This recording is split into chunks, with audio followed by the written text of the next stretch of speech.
G'day and welcome back to Torment Thursdays, where we're just gonna hand in a quest. We stopped a levy from molesting its creator, and now we're gonna go tell him that we've solved the problem, and then we will go and investigate a place where you cannot be overheard. Ha! Finson says, slapping a jingling bag in your hand. You heard that. Oh, you should have seen it. Levies came for our friend not 10 minutes ago. Clopped him, bound him, dragged him off. Levies arresting levies. Who would have paid a bucket of shims to say that in the old day? Clopped? Yeah, you know, bounced, bummed, thumped him upside the head, probably reducing him to parts as we speak. What will you do now? Headed back to the bakery, maybe. Lots of people in there this time of day, lots of pastries that need decorating. Or maybe I'll go for a stroll now that the streets are safe again, eh? Cool. And he's off. And we've resolved that quest. We got some cash. And what else did we get? Which, by the way, I thought I had stuff. Yeah.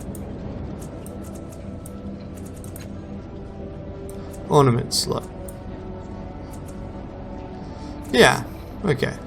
I don't know what it does exactly. It's a charm. Cool. And that's that done. Wait, what's this do? Nothing. And still not quite enough experience to level. What do we have in terms of stuff? We've got 232, so we got a few shims, but not many. Back to Government Square via the caravanserai, because they're not directly linked. Yeah, I'm really running into just a fair amount of just like, well, I don't know how to progress any quests, so let's go and do whatever seems to kind of make some sort of sense, vaguely. I don't really have any good explanations for what I'm doing. Beyond, here's a thing I can kind of do, I guess. Ian, who knows? This woman's expression defies easy definition. It's cool and professional. Haven't seen you in here before. Her voice is oddly muted. Before we begin, you should understand where we are. She gestures to one of the plant-like structures. This is the Red Thicket. No one could directly listen in our conversation here. You can only hear me because I'm speaking to you directly. In other words, no one will ever know what you tell me now in this place. At any rate, have you come to trade? Trade what? I am a knowledge broker, a hunter of information. Come to me with questions, and if I have answers, I will trade them. She straightens out further and blinks once, managing to make the simple action look as though it was planned in advance. My pricing is simple, a secret for a secret. The only condition is that it must be one I do not already know, and I should warn you that I know a great deal. What's the catch? Well spotted. There is one, of course, but it's hardly unexpected. Anything you choose to tell me will, of course, be traded to others in due time. In short, if you wish to keep something secret, don't tell me. Why don't you trade these secrets directly to the people involved? A number of reasons. Chiefly this, I'm a broker, not a blackmailer. I'm interested in exchanging secrets. Good. What information do you need? I'm looking for a woman named Matakina. I've heard of her. I don't know where she is. You sure you don't have any information about where she is? I cannot trade what I do not have. I want to propose something different. I'll trade you information for a secret you find interesting. Agreed. What do you offer? Would you accept secrets about Seeker's Cliffs? Of course, if I do not already know them before. The anechoic lazarite in the reef can be opened with the Eye of Mlox. Her eyebrows raised halfway towards her hand. Very useful, she says, swiftly tapping the arrow of her breastbone several times. Fascinating. Now for your interesting secret. She traces a corner of her lips thoughtfully. The merchants Valinda and Steristi are in love, and have been for many years. Valinda has never heard Steristi's voice. Okay. Very well. That was interesting, but not actually that useful. There's a Gebra dignitary and another person. Gebra ambassador, both town persons, so maybe I can talk to the Gebra. Not now, please. And a city official. Well, actually, that makes a lot of sense. If you've got these things, you kind of want to use them for one-on-one negotiation. Let's talk to Irathor. This slim man looks to be in good shape, though his face remains hidden within his hood. He carries himself with confidence. His clothing exudes something like smoke that makes him look a bit like a ghost. Perhaps he's a man who can't be found if he doesn't want to be. Irathor Bren, he states. Pleasure. I'm a merc, head of the Eanthian Spectre Company. What brings you to the Red Ticket? Tell me about the Eanthian Spectre Company. We do infiltration mostly, he says with a smoothness that implies he's given a speech before. Sabotage, assassinations, assorted hostile recovery. Sometimes the city hires us to handle local threats, problematic tribes, roaming predators, you name it. Pretty quiet these days, not like when we got started. Our first job was a series of assaults in the Endless Battle. So the Endless Battle is a fight that originally started as a war between one of the first cast-offs and the Changing God. It is still going, and despite both the first and the Changing God having left it ages ago. Given how many places has referenced it, we are definitely going into that war at some point.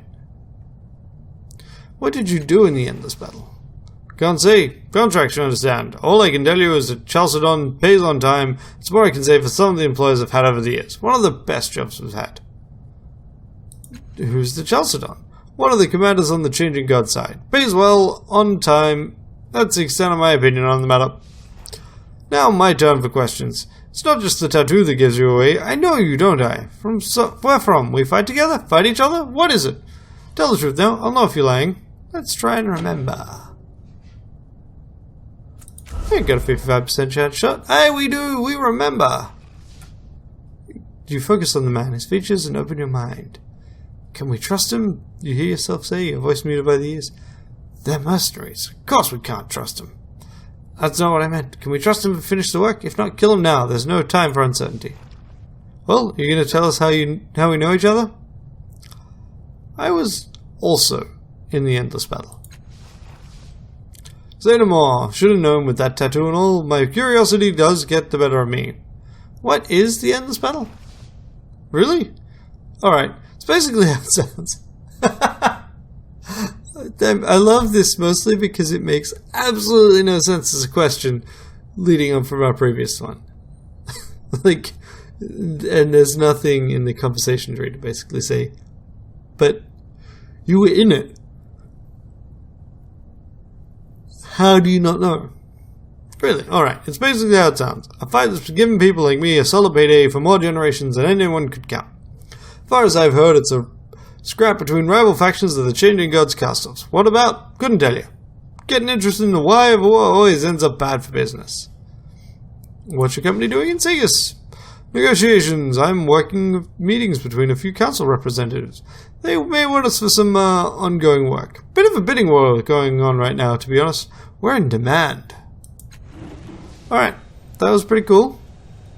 But less cool than when I had the ability to read minds. Why? I know, I am pressing the wrong key. We can examine this. No, nothing useful. There's a store here. We can go and talk to the clerk. Is that going to get us anywhere? What's this? Just trash. Blah, blah, blah. Rubbish, rather. Refuse. Is there anything up here we can do? No. Okay, let's go and talk to other Aeon priests. At the very least, we can try and find out who is a spy and who isn't, and maybe that will get us the XP we need. I don't know. Let's have a look at our character. Character sheet. That's a map, not a character sheet. Journal, character sheet. So, how much XP do I need to level? Every 4th advance. It doesn't tell me. So that's a thing that would be good to have. I'm going to guess I need another 15. Because it's way too short to be 40. Let's talk to Selimari. See what she's got. Back so soon? Yeah, far more dependable than Rhin ever was. In some ways, at least. I want to talk to you about the Ranneko Laboratory. Oh, what is it? No, don't have anything to say. Fine. So, I guess the next thing is to talk to Min of Tanliang. The priest is tall and thin and dressed only in black. Narrow slashes of oil decorate his unlined skin like letters in an unknown tongue. His eyes are harried but alive with intelligent humor. They land on you with a tiny flicker of recognition. And his gaze moves from you to Aligon and Hans. Oh good. No one shouted at me for hours. I already said everything I need to. Aligon says, folding his arms. Anything else would be a waste of breath. Let it go. Min's narrow chest swells, his jaw tightens. Then he breathes, swallowing the retort with well-practiced restraint, and focuses on you. I recognize you. It's been what, 10 years? Don't think we ever spoke. You're the one visiting Selimari all the time, right? Working on some sort of organic machine technology? That's right. Huh, well, welcome back. What brings you to the Order of Truth? Where's Orthfang now? Looking at Aligon's problem? I think he left leaving a note for you on his working table in case you stop by. He was in a hurry. What's the Order of Truth? Yeah, it's just, it's basically people that investigate the past. Discounts on equipment. Yeah. Is there anything we want to talk about? Not really. Maybe we'll investigate that piece. Maybe we should actually spend some time talking to companions. Yeah, we'll do that. This desk is neat and tidy. A book entitled Ecology of Biomechanical Hybrids is open to the sparse entry on the enigmatic Nycthemeron. This was the desk that we wanted to interact with, because there's something on it for us. This desk is cluttered with scrawled notes, piles of paper, and worn books. The owner was either extremely disorganized or left in a hurry. Aligon steps closer to the desk. He growls in frustration. This is where Orthfang usually works. If he left a message for me, it must be here. Somewhere. Let's have a look. Before you have a chance to examine the mess, Aligon leans forward and plucks a folded note from the top of the pile. Orth is a paranoid bastard. Writes all his messages in code. Looks like this is the one for me. He breaks the wax seal and scans the note. As he reads, his face grows tight with fury. Fang took my frame and left. He said it's not safe here. He wrote more about my tattoos and... He snaps his mouth shut. Never mind, he's not here. We can talk about it some other time. Eyeing the AM priest makes sense. I'm gonna see if I can get anything. You rustle through the mess of documents and notes. Most of them discuss the buildings and architecture of prior worlds. They're filled with drawings and descriptions of bizarre structures uncovered by scholars and explorers. The owner of this desk seems to have been particularly interested in doors, door frames, and archways. He has drawn circles around all such things, but his scrawled comments are never more revealing than similar, but not a match. And could there be a connection here? Okay. Well, that was interesting, but not enlightening. Let's investigate this thing. A small wireframe pyramid sits on a base of polished wood. Lying inside the pyramid is a dull sphere of silverish metal. Let's have a look at the sphere. Suspended in its wire cage, the sphere is almost perfectly sized to fit your palm. The gaps in the wiring mesh are large enough for you to reach through, though not large enough to pull the sphere out. And the frame? The frame appears to be fixed firmly in place. It's constructed of an organic material grown in a manner similar to bone or coral. Thinner, vein-like strands of the material wind across each of the triangular sides. Something strikes you as odd about it, but you can't determine why. Let's try and discover what seems odd about it. So we can actually use someone else for this, right? So we could use up some of our companions' edge pulls. Thing is, Aligon is already unable to do it. Ooh, she's already got perception. So let's get our child companion to do it for us. Yes! Excellent. While examining the frame, you try nudging it gently, and it shifts in a manner most peculiar. You focus on moving the frame in various directions and discover it can be easily lifted straight up off the base and lowered down onto it, but refuses to move laterally even while held in mid-air. And let's look at the base. The base appears to be made from a slab of lurid red stone. On closer inspection, you recognize it as a petrified wood of some kind. An inscription has been written on the base in the front of the pyramid. Let's see what the inscription says. The inscription is in an alien tongue. It's been burned into the wood and then filled with a luminous substance. Though you know you haven't seen the language in your own short life as a cast-off, it still seems familiar. Let's try and remember that thing. There you go, a 50-50 shot. And we fail. The tatters of memory tickle your mind, tantalizing but just beyond reach. You see a figure standing before a giant sphere, but the memory fades before any details emerge. Let's try touching it.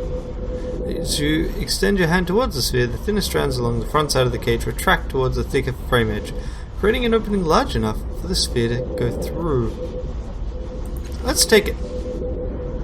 You pull the sphere out of the frame through the opening facing you. It immediately begins to glow a scintillating blue. You pause for a moment to make sure there are no other effects, then simply try to put it with the rest of your belongings. At some point during this motion, the sphere simply vanishes, only to reappear within the frame, once again a dull grey. Apparently, taking the sphere will not be quite so easy. Let's try again. You pull the sphere out again, and again it glows a brilliant blue before disappearing. After a little experimentation, you discover that the sphere's position appears to reset whenever it moves beyond a particular distance from the device. As long as you keep it within that distance, you can hold on to it. So, let's put the sphere back in the frame. Is that going to do anything?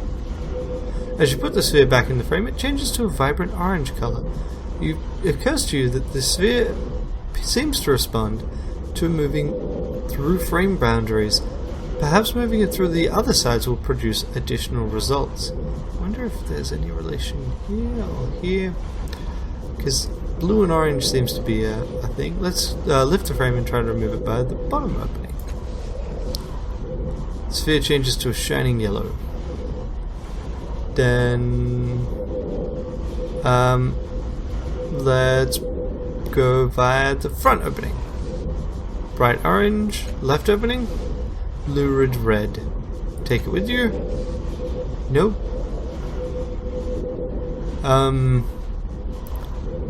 Right opening, orange. Back opening, blue. Bottom, indigo. So at the moment I'm just kind of randomly clicking. I don't really have a good thing to try. Let's just leave it as indigo. As you step away, it goes silver. So I'm sure there's something I can do with that. This is the levy device. And this is the guy that is trying to steal. Let's sort him in. The thin young man smiles hesitantly as you approach. You notice a metallic ovoid protruding from his skull, nearly hidden by his disheveled hair. The fingers of his left hand tap nervously on his leg as he speaks. "I'm not a real priest yet," he blurts out. "If that's what you're thinking, usually visitors only talk to me because they think I'm a priest, but I'm still a novice. What's that implant on your forehead?" It's not just on my forehead, not just the skin, I mean, it's bonded with my skull. It keeps me awake, alert. I don't get tired until it runs out of power. Okay, what powers it? Dreams, scary ones, better. What's your... It keeps me awake so I can study longer, yeah. What's your area of study? What? You want to know what I'm working on? You sure? Absolutely. I'm designing intelligence, but it's not normal kind, not just metal or with the dependent intelligence rigging system. No, it's larger than that, stronger. Lan himself seems to be getting stronger, rising as he speaks. You hadn't noticed it before, but it's actually taller than you. The idea is this: an intelligence that can find, test, identify, fully understand Numenera. We can unlock the secrets of lost civilizations. His eyes are gleaming now. He raises a trembling fist. Do you understand? If we do this, we can break the chains binding us to the past, turn them into the reins with which to steer the future. Can't help but your plan is long on rhetoric and short on specifics. I have a plan. he says defensively, dropping his righteous fist. But it'll take more time and money. The fervent gleam slowly fades from his eyes. It's only theory for now. I know the funding. Not yet, but I've been studying machines with Min when he can spare the time, and he likes my ideas, even if he thinks they're impossible. I think he's disappointed. I'm not a real Aeon priest yet. Don't you want to be one? Oh, yes. That would change everything. Only full Aeon priests have access to the Order's funds. I can use them to build a full prototype. Maybe Min might protest, but he'll understand once I get the design right. I just need to get it right, is all. What do you need to do to become an Aeon priest? You have to make a major discovery, a mystery that's remained unresolved for a long time, but I've spent too much time on my own research. I haven't gotten anywhere. Okay. And I'll tell you something I've discovered, and then you can become a fake Aeon priest, because that's totally ethical.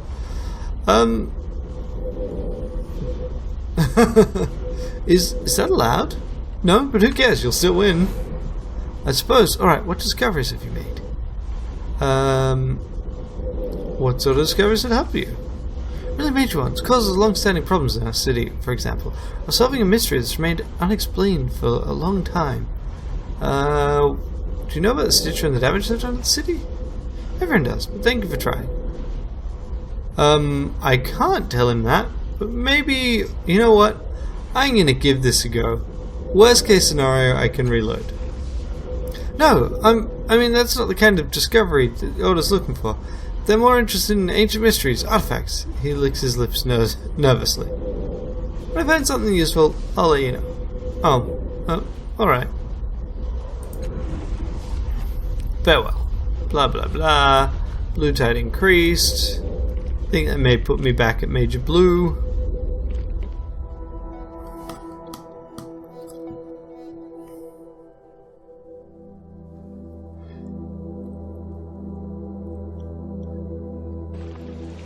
Kind of missed the mind reading talent that I had previously. And gold increased as well.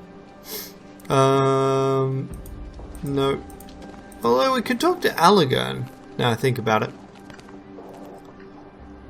Find out what's up with him. Talk to Rhin. Let's talk to Rhin.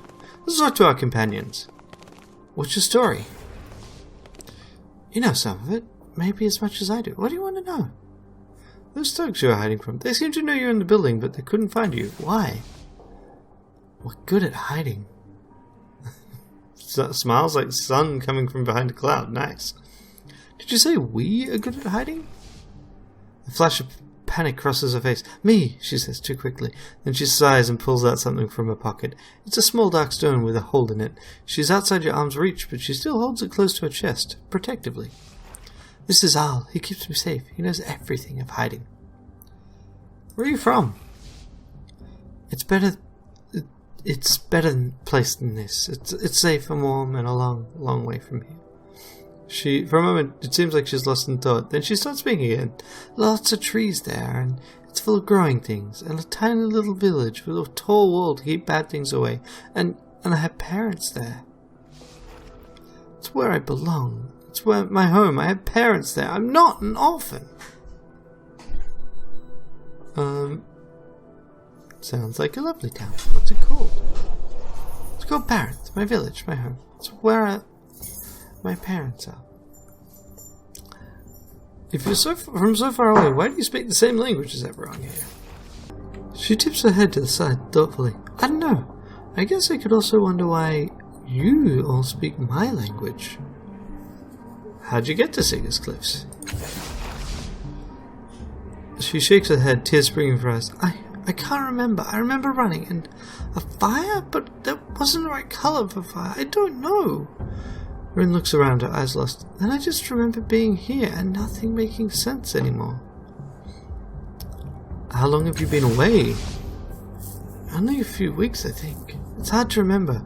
When I got hurt, I don't remember the time around them very well. Do you think your parents might be looking for you? She looks thunderstruck, as if the thought had never occurred to her before.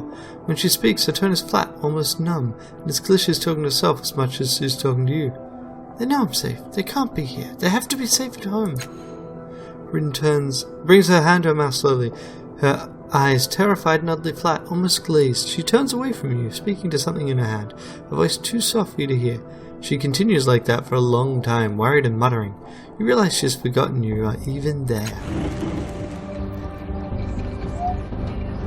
Yeah, I don't think her parents are okay. Just saying. Maybe things are not as good there. Oh, okay. I'm just wondering why that doesn't show a number.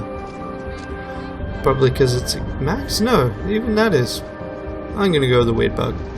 Anyway, yeah, let's see if we can talk to her again.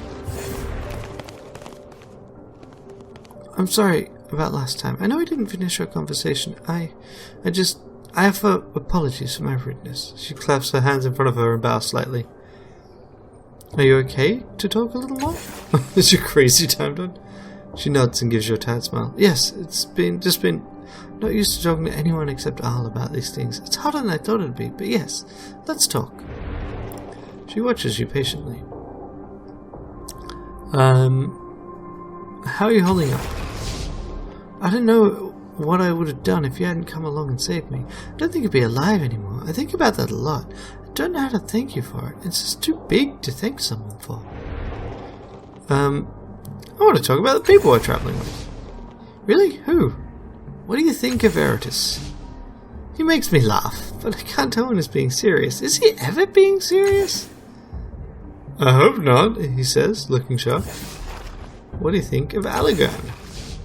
He's sweet and sad, like an uncle no one goes to visit. Not sad, kid, just tired. Probably is tiring being sad all the time. I have additional questions if you don't mind. I want to talk about you again. Alright. What did you want to know? Can I ask a few questions about your friend? She brings the stone up to her and cocks her head a bit.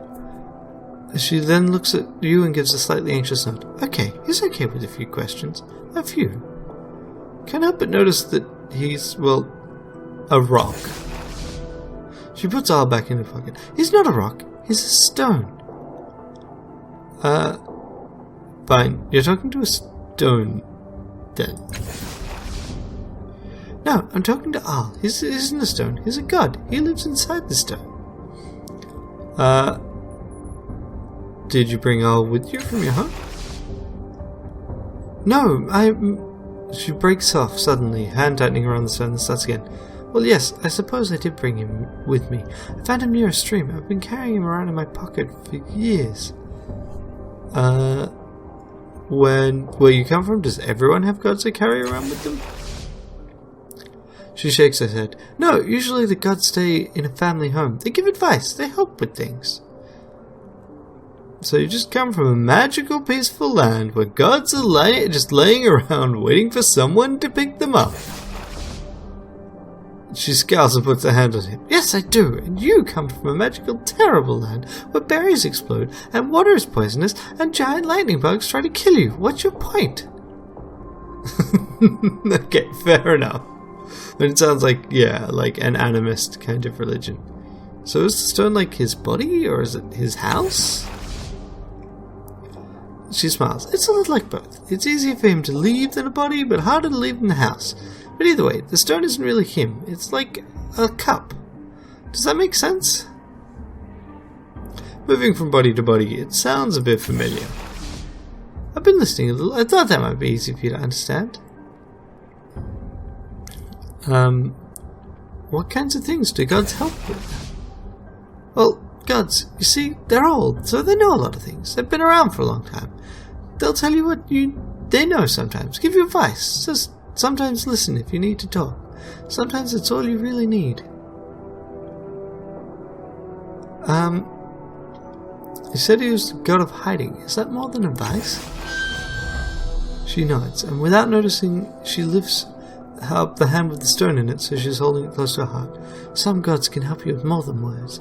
Al knows everything of hiding, of being small and silent. He helps me hide. He makes it so no one can find me. He keeps me safe. What does it mean that he's a god? That's a hard question. Where I come from, there are many gods. Gods of health and hearth and home. Gods of road and room. Where I come from, it's a poor family that has no gods of their own.